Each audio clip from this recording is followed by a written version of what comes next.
C'est une hyperviolence à laquelle Clermont-Ferrand n'était pas habitué. Depuis le début de l'année, les narcotrafiquants se livrent une rude bataille pour contrôler les points de deal. Police et justice ne veulent pas leur céder le terrain et les riverains n'en peuvent plus de supporter les désagréments. On en débat cette semaine dans Dimanche en politique.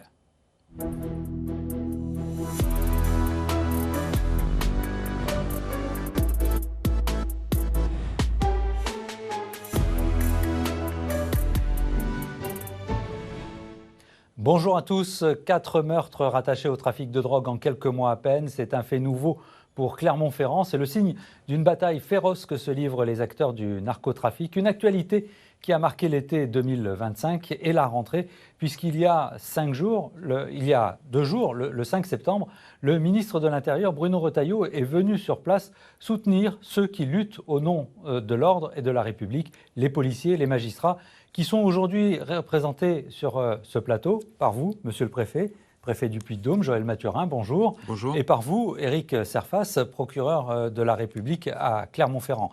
Alors, merci de nous accorder, monsieur le procureur, cette première interview, puisque vous êtes arrivé en tout début de semaine, d'ailleurs. Alors, c'est une de vos premières interventions publiques. Vous êtes magistrat aujourd'hui, mais avant, vous avez été dans la vie de l'entreprise. On vous décrit comme un spécialiste de la lutte contre les trafics de drogue parce que vous avez été vice-procureur de la Junalco, qui est une juridiction spéciale de lutte contre la criminalité organisée. Mais vous dites, ça n'est pas ma seule priorité. Alors, dans quel état d'esprit arrivez-vous à Clermont-Ferrand ? J'arrive dans l'état d'esprit d'un procureur de la République qui doit s'intéresser à tous les contentieux, à tous les champs infractionnels. Et donc, effectivement, si aujourd'hui il y a un focus très fort, et c'est normal, sur le trafic de stupéfiants, sur le narcotrafic, tous les sujets sont importants, de la délinquance routière jusqu'aux violences intrafamiliales, en passant par la probité, la corruption, les atteintes aux personnes et les atteintes aux biens. Alors, vous vous connaissez déjà, puisque vous vous êtes rencontrés. La semaine est partie sur les chapeaux de roue pour lui, mais pour vous aussi, parce qu'un préfet et un procureur travaillent de toute façon, quoi qu'il arrive, toujours main dans la main. C'est essentiel que l'autorité administrative et l'autorité judiciaire, chacun bien sûr dans le cadre de ses prérogatives, puissent travailler en partenaire et dans le cadre donc des missions qui sont les nôtres pour apporter de la réponse dans l'action publique pour nos concitoyens. Il faut bien sûr être dans la compréhension du métier de l'autre, des rigueurs aussi, et aussi, bien sûr, dans le partage. Vous n'avez pas le même ministre de rattachement, mais vous travaillez main dans la main. Alors, des morts, des blessures qui font penser à des intimidations, des maisons brûlées, des balles perdues qui aboutissent dans un appartement tout près d'un point de deal, des tirs de mortier sur les policiers. On vous avait suivi dans la rue à cette occasion. Des habitants qui en ont assez de voir la queue des acheteurs, qui ne dorment pas la nuit. La liste est longue. Peut-on relier tous ces faits au narcotrafic ? Question à l'un et à l'autre. Éric Serfas. Alors, si vous permettez, j'aimerais quand même resituer le sujet en quelques secondes, si vous me le permettez, du trafic de stupéfiants et du narcotrafic. On parle de la drogue, du narcotrafic. On parle, et donc, si vous le permettez, en quelques mots, on parle des drogues que sont le cannabis, herbes et résines, qui sont produits essentiellement au Maroc et dans d'autres pays, qui sont consommés quotidiennement par environ 900 000 usagers en France, et pour lesquels les services français, police, gendarmerie, douane, marine, a saisi 101 tonnes en 2024. Nous parlons de cocaïne, qui est produit essentiellement en Colombie, en Bolivie et au Pérou, qui est consommée au moins une fois par an par environ 1 100 000 personnes en France, et pour lequel ces mêmes services de l'État ont saisi 53 tonnes en 2024. Et nous parlons aussi de drogues de synthèse, amphétamine, méthamphétamine, ecstasy, voilà, pour lesquels il y a environ 750 000 usagers réguliers et pour lesquels ces mêmes services ont saisi 9 millions de cachets d'ecstasy en France en 2020. Alors, je reviens à ma question. Tous ces faits, est-ce qu'on peut les rattacher ? Je vous pose la question à vous parce que c'est la justice, mais on posera la question à monsieur le préfet parce que ce sont les policiers qui constatent. Oui. Alors, effectivement, ils sont liés. Le narcotrafic est dirigé par des organisations criminelles qui maîtrisent toute la chaîne logistique de la sortie du pays de production jusqu'au point de deal ici à Clermont-Ferrand. Ils maîtrisent toute la chaîne logistique avec des points de corruption dans tous les points de contrôle, Il maîtrise la chaîne logistique de distribution par l'intimidation, par la corruption, par la violence et par les assassinats. Et il maîtrise aussi, et c'est important de le rappeler, la chaîne retour, puisque les drogues en France génèrent un chiffre d'affaires d'environ 7 milliards d'euros par an, c'est l'estimation actuelle, et donc ça génère un chiffre colossal, et les organisations criminelles sont des puissances financières colossales qui aujourd'hui menacent l'état de droit. Et donc effectivement, il y a une continuité de la sortie des pays de production jusqu'au point de deal avec des organisations criminelles structurées et spécialisées dans différents métiers. Joël Mathurin, on parle de narcomicide. Les policiers arrivent, comme le dit le procureur, à faire le lien avec tout ce qui se passe en ce moment à Clermont-Ferrand, avec ces affaires de trafic de drogue et de vente. Tout d'abord, il faut dire que Clermont-Ferrand a été évidemment sous la lumière parce que personne ne s'attendait qu'on puisse avoir cette hyper-violence. Depuis le début de l'année, nous déplorons 4 homicides qui, effectivement, sous bien sûr l'autorité de la justice, ont un lien avec le narcotrafic. Les policiers et les gendarmes d'ailleurs en zone gendarmerie, parce que tout ça se tient, agissent quotidiennement et ils constatent évidemment qu'il y a eu un changement de nature. Nous sommes passés du deal de cave, de la vente à la sauvette de stupéfiants. Il y a toujours eu cette activité à Clermont-Ferrand. Il y a toujours eu des ventes de drogue à Clermont-Ferrand, mais on en parlait moins. Nous sommes passés du deal de cave, pour tous ceux qui connaissaient la muraille de Chine, ce qu'on appelait la muraille de Chine, qui a été démolie en 2023, à un deal visible et surtout un deal de conquête territoriale et de contrôle social. C'est ça le changement de nature. Vous avez accueilli tous les deux, mais vous, monsieur le préfet, c'est dans vos fonctions, mais vous étiez présent aussi, le ministre de l'Intérieur qui est venu le 5. Alors je précise que cette émission, elle est enregistrée, elle est diffusée la première fois dimanche, mais elle vivra aussi sur les replays et les réseaux sociaux. Une visite qui était annoncée, on attendait aussi qu'il présente des mesures. Alors je vous propose de regarder ce que Bruno Retailleau a annoncé au cours de sa visite à Clermont-Ferrand. Au service du cadre juridique, au service de cette nouvelle stratégie, des moyens nouveaux. Je vous ai parlé de l'investigation. C'est un renfort de 22 policiers qui vont donc renforcer les effectifs départementaux. 17, monsieur le directeur interdépartemental, sont déjà arrivés. 5 qui seront dédiés à l'investigation vont compléter pour arriver donc au 22. C'est un effort conséquent, croyez-moi, compte tenu de la disette budgétaire, mais je crois qu'il le faut, c'est absolument nécessaire.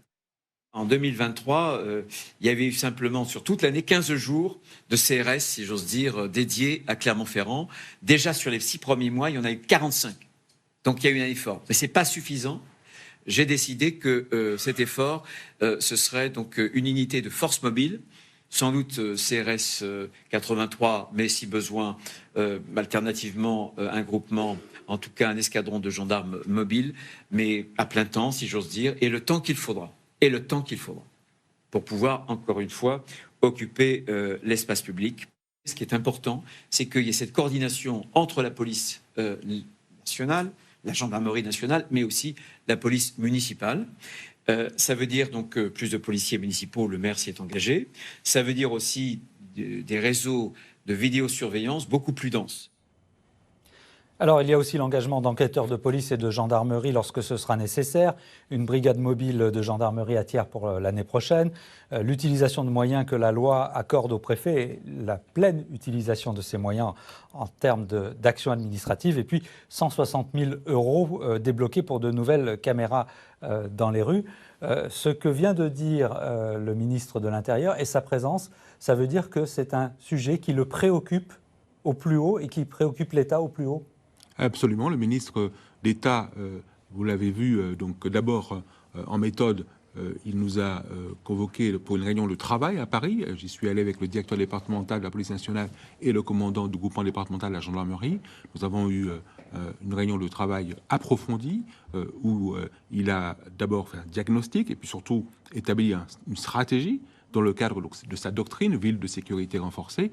Et pour mettre en œuvre cette stratégie, évidemment, il a pris un certain nombre d'arbitrages. Il nous a fixé, il est clair que nous avons désormais un objectif et les exigences en matière de résultats, puisqu'il nous a donné une stratégie et des moyens. On va remonter un petit peu dans le temps. En 2024, il y avait eu les opérations XXL.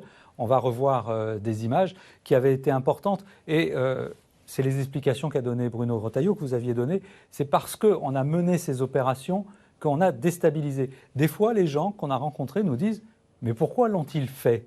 Est-ce que ce n'est pas contre-productif ?» Alors, ce qui est clair... C'est une question un peu provoque, mais c'est dans l'esprit des gens. C'est important de le dire. Ce qui est clair, c'est qu'effectivement, il y a, au-delà des enjeux judiciaires, il y a aussi un travail de combat de société.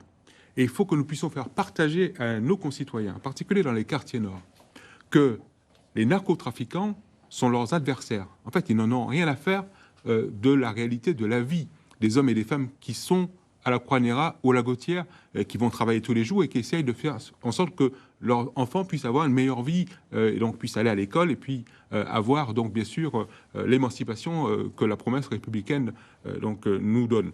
Quand vous avez des chauffeurs ou des charbonneurs qui vont dans un parc où jouent des enfants et qui laissent traîner du matériel, si j'ose dire, qu'un enfant peut récupérer, il n'y a aucun intérêt pour la vie des hommes et des femmes qui vivent dans les quartiers. Donc il faut très bien partager avec eux qu'il n'y a pas d'alliance à avoir avec ces narcotrafiquants.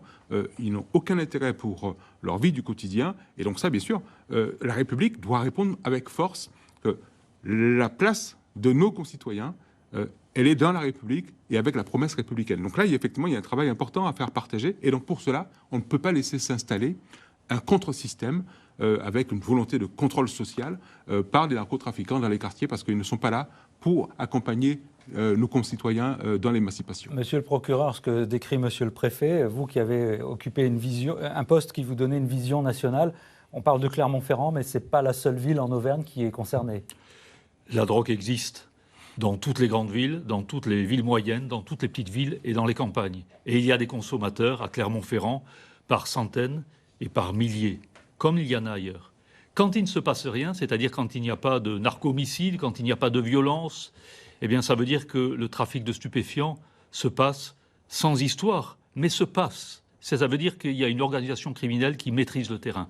Et notre volonté, police, justice, c'est de combattre ce narcotrafic. Et donc effectivement, quand on perturbe ce marché extrêmement lucratif, il y a des réactions parce qu'il y a une mise en concurrence et d'autres organisations criminelles veulent gagner le terrain. Et effectivement, en 2025, ça a été des conséquences dramatiques d'hyperviolence de la perturbation de ce marché. Mais on ne va pas s'arrêter dans la lutte et dans le combat contre le narcotrafic. On a abordé les raisons, on va parler des moyens maintenant parce que c'est important.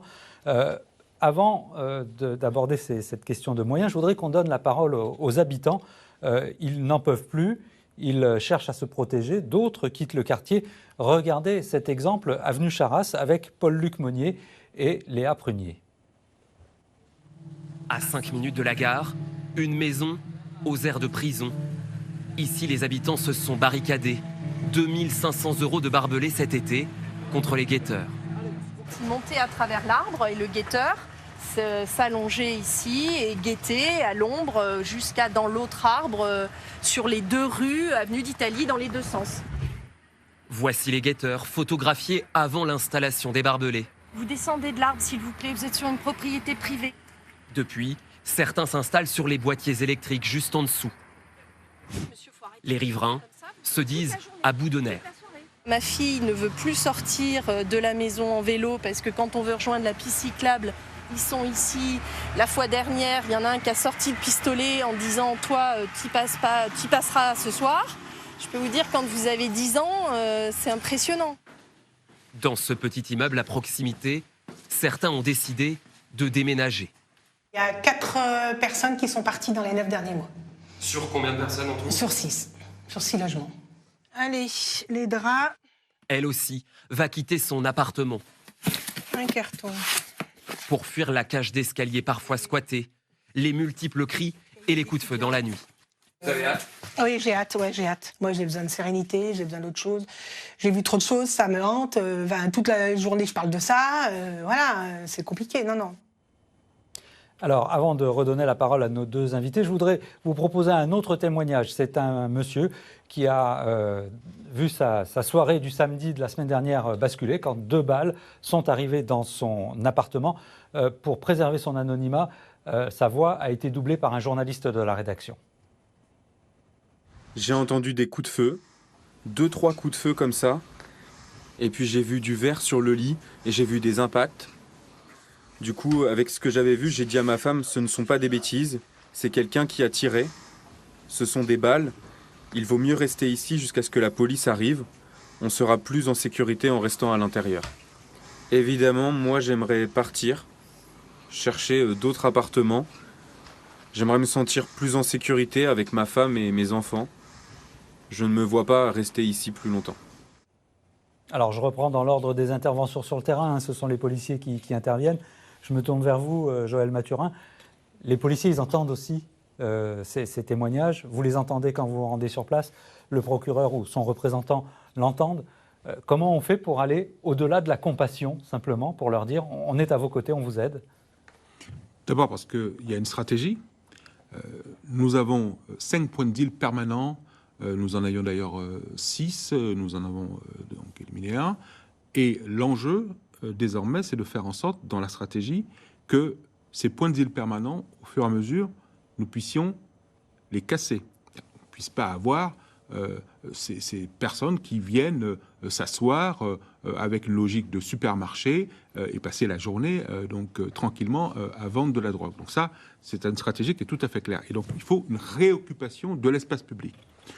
Et donc, pour ces habitants, l'enjeu, c'est de leur faire partager le fait que nous avons désormais les moyens de leur redonner de la tranquillité, parce que c'est ce qu'ils demandent. La preuve que ces narcotrafiquants ne sont pas concernés par leur vie, c'est qu'effectivement, il y a eu un drame qui a été évité avec ces tirs.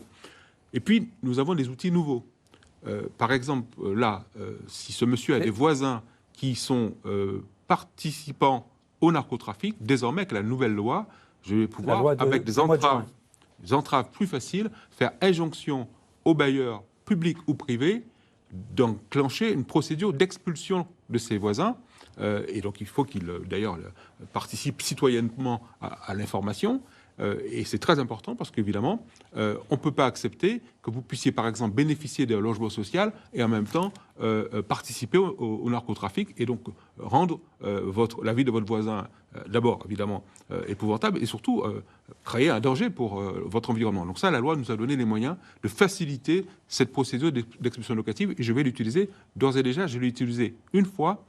J'ai fait injonction à un propriétaire privé de rompre un contrat de location parce que nous avions eu l'information comme quoi sa locataire était une nourrice et donc stockait de la drogue. Et effectivement, fin août, il a rompu ce contrat de location. La loi, c'est votre domaine. Les Français, des fois, se disent elle n'est pas assez sévère, les enquêtes ne vont pas assez vite. C'est vous qui dirigez aussi les enquêtes, les magistrats. La loi concernant la répression du trafic de stupéfiants est sévère, puisque la plupart du temps, c'est 10 ans d'emprisonnement encouru, voire c'est criminel quand il y a de la bande organisée, de l'importation. Voilà. Je rappelle que même la consommation de drogue est punie non pas par le code pénal, mais par le code de la santé publique, d'1 an d'emprisonnement et d'une amende. Mais par rapport à ce qui se passe, effectivement, la loi s'applique, et lorsque la police, par ses investigations, par ses surveillances, par ses planque pour surveiller les usagers et repérer et les identifier sur des points de deal et arrive à les arrêter, les interpeller, le parquet se les fait présenter à l'issue de la garde à vue et les fait juger en comparution immédiate ou par d'autres moyens en fonction du passé. Mais il y a une réaction immédiate du parquet pour se faire déférer. Et ça porte des fruits, ça, déjà, hein. Oui, ça c'est quelque chose qui est régulier, qui arrive chaque semaine.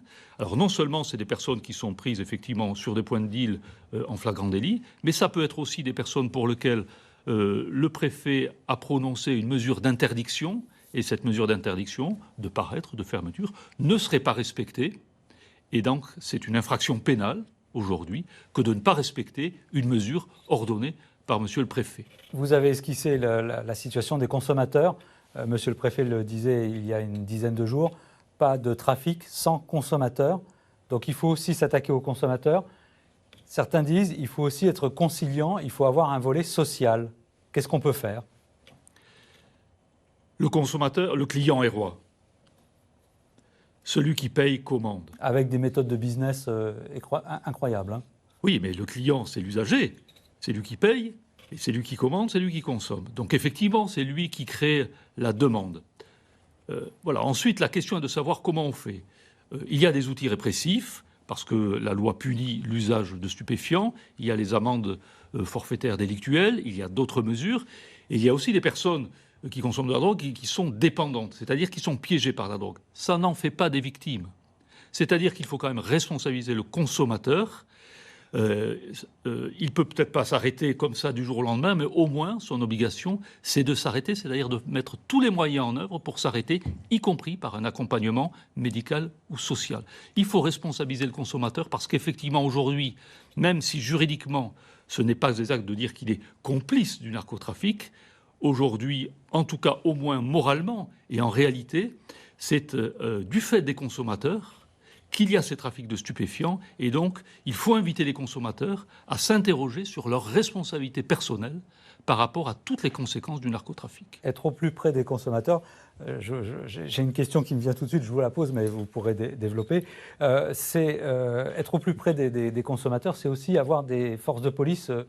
Souvent, on pense au commissariat. Alors, tous ne sont pas fermés à Clermont-Ferrand. Il y a des quartiers où il y en a eu, il n'y en a plus. Qu'est-ce que vous préférez ? Avoir des policiers dans des commissariats ou garder des forces très mobiles avec, par exemple, la CRS 83 qui est spécialisée dans ce genre d'action ?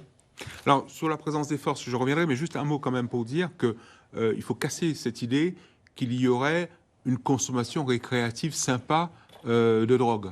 Et le ministre le dit avec force, quand vous fumez un joint, au bout de votre joint, il y a le sang du narcotrafic et du narcobanditisme. Et donc, sur la présence des policiers, il faut les deux. Il faut bien sûr une présence de proximité. C'est ce que nous avons à Saint-Jacques. Il y a un commissariat à Saint-Jacques. D'ailleurs, peut-être qu'il faudra évidemment à l'avenir imaginer quelque chose de plus ambitieux, peut-être avec l'autorité municipale. Et puis, nous avons des forces de sécurité intérieure qui doivent être présentes sur le terrain, en dynamique, et être capables de se déployer avec, bien sûr, nos différentes équipes. Et je tiens à le souligner, c'est ce qui est important ici à Clermont-Ferrand, les vététistes, bien sûr les équipes canines, la BAC, les forces de sécurité d'intervention. Bien sûr, toutes les forces policières sont engagées dans la bataille et mènent le combat. Et en complément, nous avons obtenu de la part du ministre d'État des unités de forces mobiles qui vont venir appuyer et nous permettre de saturer en bleu l'espace pour faire la reconquête des points de deal permanents. Et ces policiers municipaux, ils sont une présence, ils n'ont pas tout à fait les mêmes prérogatives, ils n'ont pas tout à fait les mêmes missions. Comment harmoniser ? Question qu'on posera après. Alors nous avons, donc je parlais de la police nationale, et en complément, effectivement, ce qui est très important, c'est qu'il faut un continuum de sécurité. La police nationale, bien sûr, avec sa mission régalienne, et en complément la police municipale. Et nous avons signé avec le maire de Clermont-Ferrand un contrat de sécurité intégrée qui se déploie. Et dans le cadre de ce contrat de sécurité intégrée, nous avons, par exemple, identifié la possibilité d'avoir des patrouilles mixtes. Et c'est ce que nous faisons. Les vététistes, pour prendre cet exemple-là, patrouillent ensemble, y compris donc sur les points de deal, à Charras, par exemple. Et c'est très important. Et nous sommes en train donc de renforcer cette action, en particulier sur les brigades de nuit, qui vont donc amplifier leur capacité à patrouiller en commun. Il y a un travail aussi à faire pour ce qui concerne la sécurité dans les transports en commun. Donc le continuum de sécurité entre la police nationale et la police municipale est essentiel. Et puis un point important, les vidéosurveillances.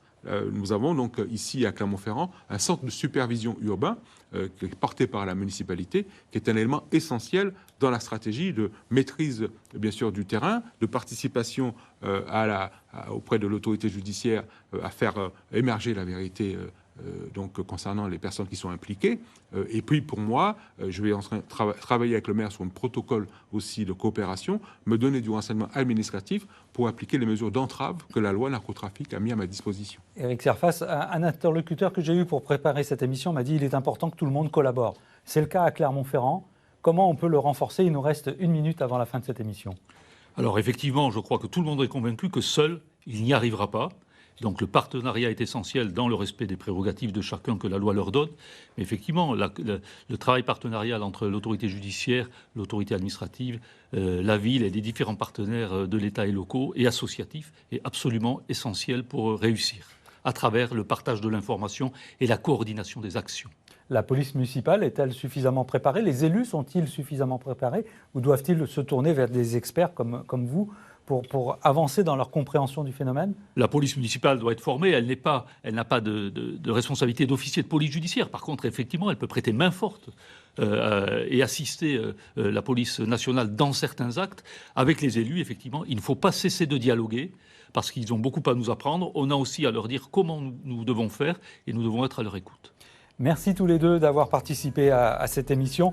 La semaine prochaine, Fabien Gandillon reviendra sur un autre sujet d'actualité. Alors, comme l'actualité cette semaine va sans doute, pourrait peut-être, mais beaucoup de conditionnels, évoluer, eh bien, je préfère garder le suspense et ne pas vous annoncer le thème que développera Fabien, mais en tout cas, il sera en lien avec l'actualité. Dans un instant, Francis Letellier pour la partie nationale de Dimanche en politique, avec Sophie Binet, la secrétaire générale de la CGT, et Olivier Faure du Parti socialiste.